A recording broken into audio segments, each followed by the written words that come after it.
What is up, internet? I had some people ask me recently about my writing process and recording process and how I made this record. So I'm gonna show you a few videos. I'm gonna make a few of these where I'm just kind of walking through my process and show you the different steps along the way. Here we go. I'm at my house in my basement, in my little studio here, and I'll show you. Please excuse me if this gives you anxiety because it's such a mess. My excuse is I don't know. I have no excuse. I kind of have a mess. So I use my MacBook Pro and I have a external monitor, whatever. The first song I'm going to talk to you guys about is Light as Anything. And this one, I started out, I wrote this for a little rhythm section shed that I had with my friend Pitar, who plays drums with me often, and John Fields, who's an amazing producer, bass player, friend of mine also. And he's the one who mixed this record. You can see like an old Instagram video of mine or something. I tracked a version of this at his studio, just the three of us hanging out, and then came back, I don't know, a year or whatever it was later, once I kind of got the song together. So actually this was originally titled Mint Condish, Stokely Funk Groove. Because I had him in mind when I was writing. He was just an inspiration for me when I was writing this tune. And then eventually thought of Robbie from the band Ripe, who I produced their last record, and just fell in love with his voice, and I think he has a unique writing style, and I just thought he would be fun to write with. So I took that original idea from my Instagram post, and I just made a demo in Logic that I'll play for you here. I just played the instruments in. 2, 3, 4. And you can see I had the whole form basically mapped out how I wanted it. And this is the demo that I sent to the guys before the session. I just emailed them an MP3 and said, this is the tune, learn it for this one. 2, 3, 4. Sometimes I have a song pretty much mapped out. Sometimes it's just a couple sections that I'll send. In this case, I had the whole thing kind of together of how I wanted it, form-wise. When I make my demos, a lot of times my favorite kick and clap is this hip-hop heavy kit in Logic. Just nice, fat clap. Really does it for me. 70s kit for just like some of that real sound or whatever. Program the hi-hat. 2, 3, 4. So you can also hear that a lot of the guitar lines and things, I just had it worked out ahead of time. I really knew what I was looking for on this tune. Not always the case. As a matter of fact, most of the time, it's not the case. I'll have like an idea, and when it comes in the studio, we'll just bring it to life. This piano track and this whirly track are ones that I ended up keeping for the final recording. I just ended up using them because what I do is I make my demo in Logic if I'm making a demo. I'll make my demo in Logic, export all tracks as audio files, import it into a Pro Tools session, set the whole session up for when we go into the studio so I'm not wasting time that way. So I use this Contact New York brand with overtones. Sure, whatever, it sounded good. And Wurlitzer 140B and Keyscape sounds insane. So I just used that. End of the chorus is going into the turns and going into the bridge. Basically the end of every chorus, I wanted some sort of instrumental hook thing. In this case, I played it on the bass where I was... In the end, what ended up happening is it made more sense as a kick drum thing. So you can hear Pitar does like a kick drum hook that's part of the thing. So it's kind of like a signature move. I didn't want it just to be like, we're playing through a chord progression. I wanted there to be things that are like, if there's a cover band playing my song, they've got to do this part. Something that's like, it's a musical hook or whatever. All right, let's take this thing to Pro Tools. So I will have exported all tracks as audio files. If you're a Logic user, you just go export all tracks as audio files, blah, blah, blah. All right, so I imported everything into Pro Tools. We did the session at John's, which actually, also just for this, a sidebar on video, I have my old iPhone that I just use a Steadicam with and do the video. So you can just see here.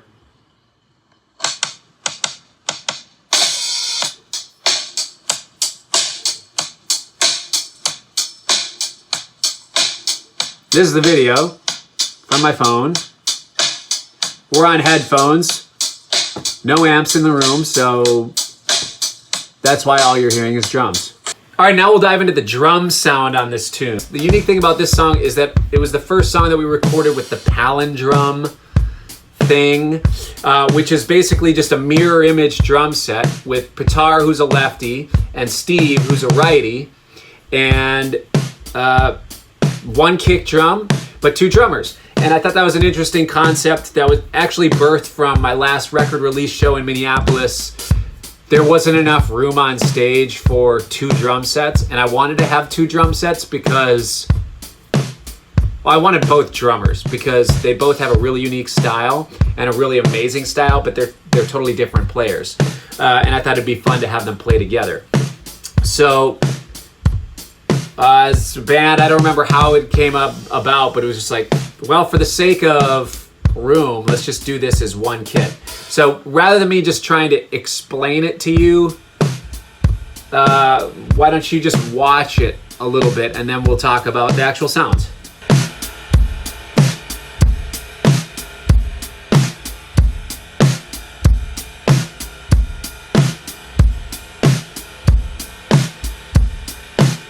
All right, so see the two drummers.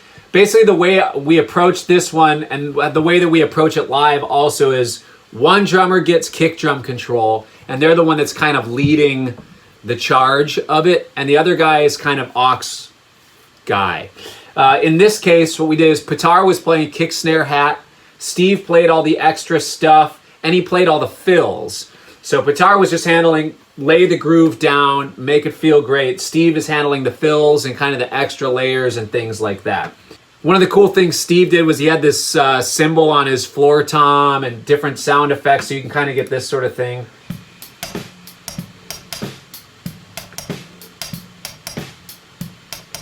It's fun, it's great.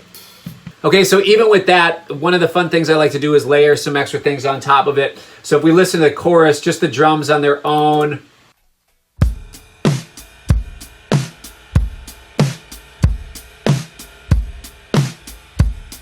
I wanted to add this kind of fat clap and this tambo track just to give the chorus an extra lift.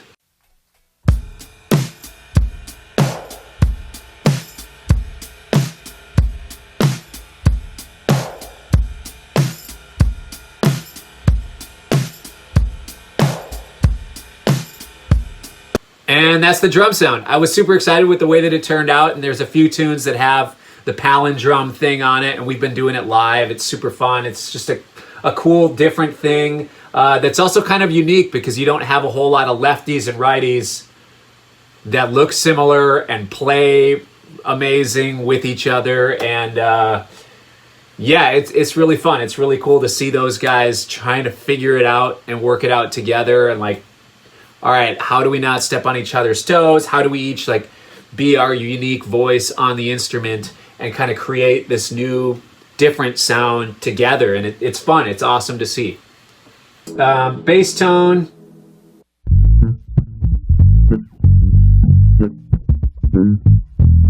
He was using some sort of envelope filter. I don't know.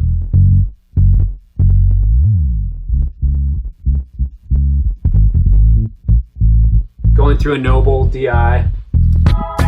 For my guitar tone, what I was using, I just used my Kemper. So, which is right here.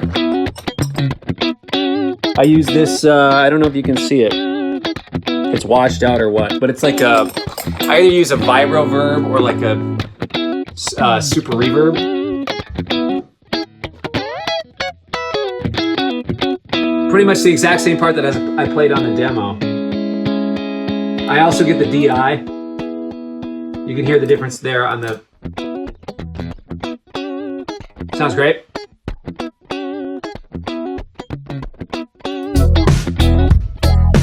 And I'm kind of going mostly... Well, here's what they sound like together, I guess.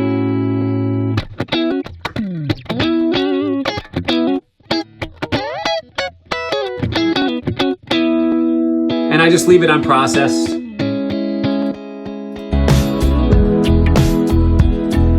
Kevin G was playing Hammond and Clav live, so he would just switch off between them.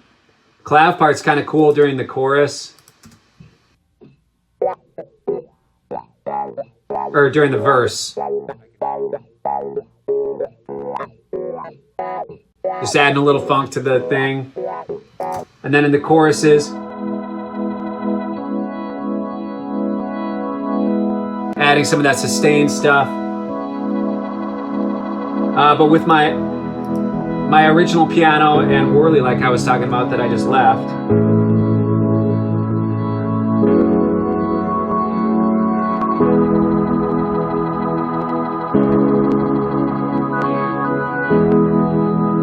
And then actually John also, while we were tracking, played this little marimba thing. It was really cool.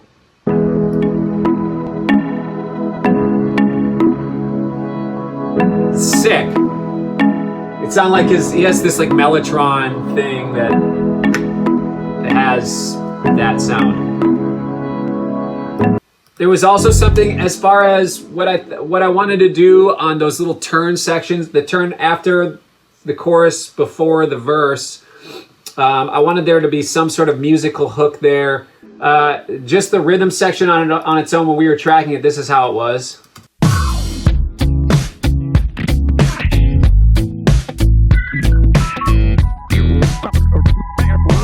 I wanted a little more of a hook thing there, so I added a Mellotron part here that's just frozen because my computer is going to crap out any day now.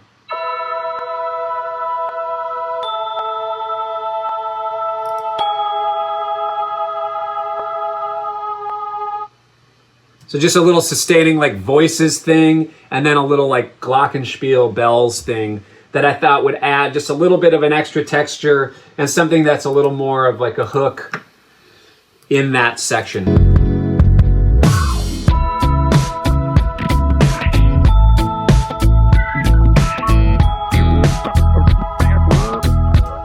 So that's that. John's vocal thing though is dope. Where is that? Straub sub. Yeah, so he was in the control room and he has this little mic just like I have, right? Like he has this little mic set up at all times. Doing these little sound effects. It sounds awesome. It's fun. And I maybe copy and pasted a couple of them over.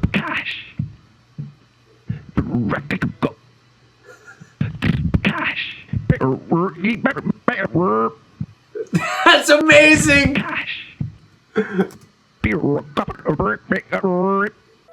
This I added in afterwards also just because I wanted to hear what John's Mellotron was sounding like. And fluter, because it's like a flute. I see why he named it that.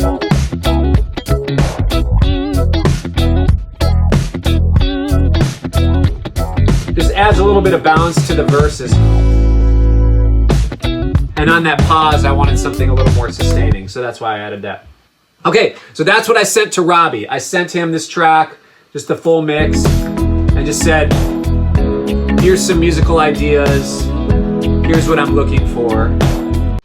Okay, and then he sent me his vocal stuff back. He sent me a voice memo with some of his vocal ideas, some melodic ideas, some lyric ideas. He and I went back and forth on concept for it. He had something originally that was a little more rhythmic.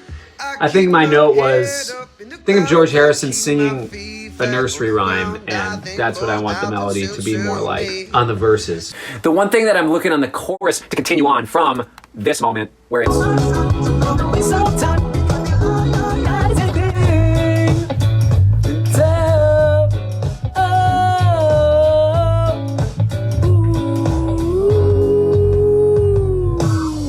And then there's the breath away from the vocal. So then once we got the vocal all figured out, what we wanted for it, what he and I were both happy with, we met up and did the recording together. We did it on green screen so I could get him on the screen and that sort of thing. So here's what we ended up coming up with. Here's what the vocal sounds like on its own. On the edge of blowing away, I stay. I guess I used a little gate. This balance game Here's like a symmetric halo channel strip. And then in the chorus, I wanted him to double it on the left and right just to kind of give it a little bit of a lift. This is the fire that keeps me out all night and still at church showtime and feeling like kind of spread it out a little bit. As anything. And then what I did is I think I just took his lead vocal and I added a tremolo to it to kind of give it an effect on the choruses and the post-chorus. This is the fire that keeps me out all night. Oh, kind of Leslie thing. I like this effect in the drum control. And one thing that I like to do with a lot of tracks, like I did this on Work It Out with Antoine, and I did it on this one, is add like a whisper track. So he's... Don't you know I'm tired of this, just to give it a little bit of a add a breathiness. Talk about my comfort, that's a risk I'm willing to.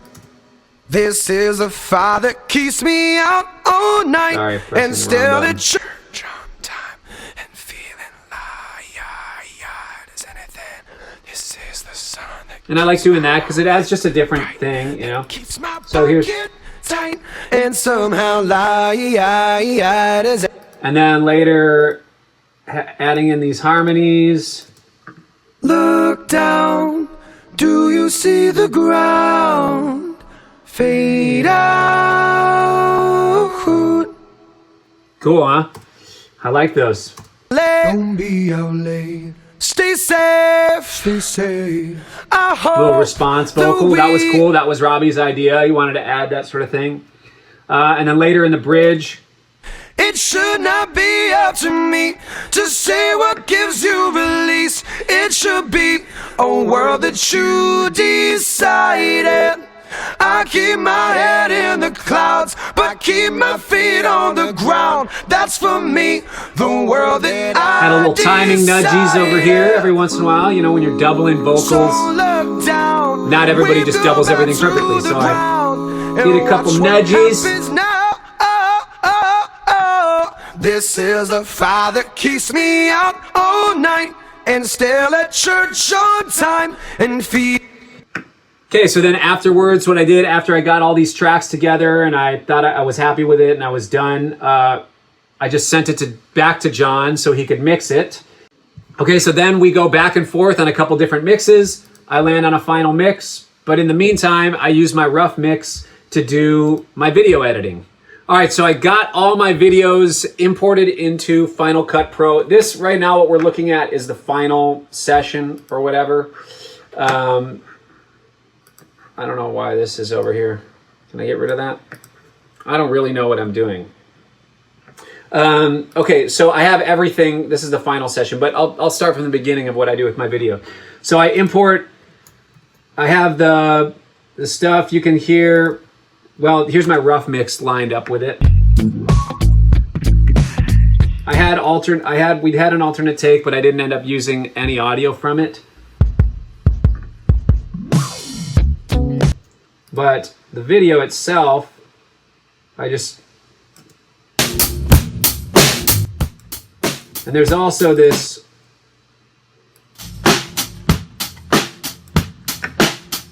other camera angle, but I just never used it because it just looked cooler to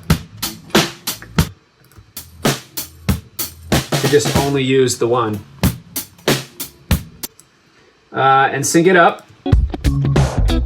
And then what I did is, as the mixes were going, you can see down here, it's like mix from 1.8, my rough mix, John's mix from 3.6. And then this is the master that I got back from Joe Laporta, and sync that one up at the end. So that's what we'll just list. So then I have my Robbie video that I added in, but I made these little background Robbies, put them over there.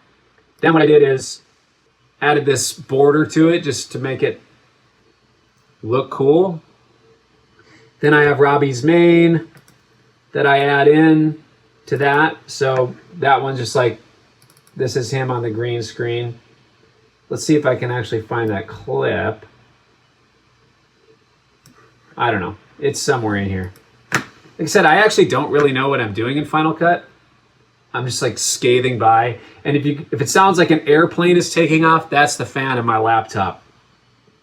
Whenever I open up Final Cut, sucker's about to set sail. Then I added lyrics, which was not fun to do because I don't really know what I'm doing. So I just like make these and they come in and out. And it takes me longer than probably it should, but whatever. And then I do a little bit of color correcting and brightening in the end. And that's the video. Now here I'll just play the video at the end of this so you can see what it's all like and hear everything in there.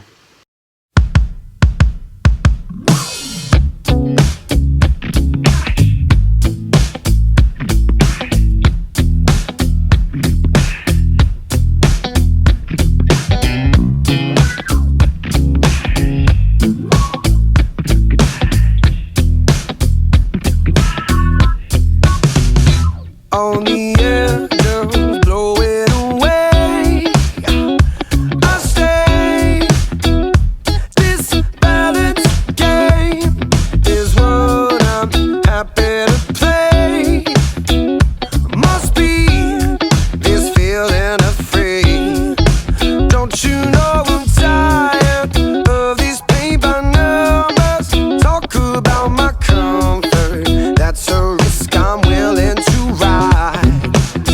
To try to be happy, it sounds like a plan to me. Don't it sound like this is a fire that keeps me out all night and still at church on time and feeling light as anything.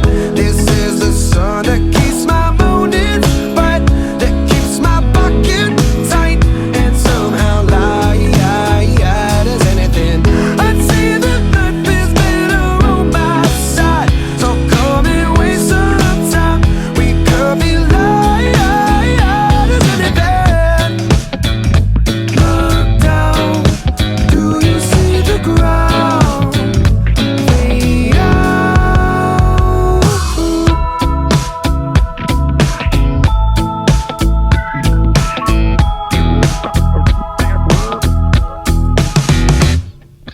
Dad says don't be out late, stay safe.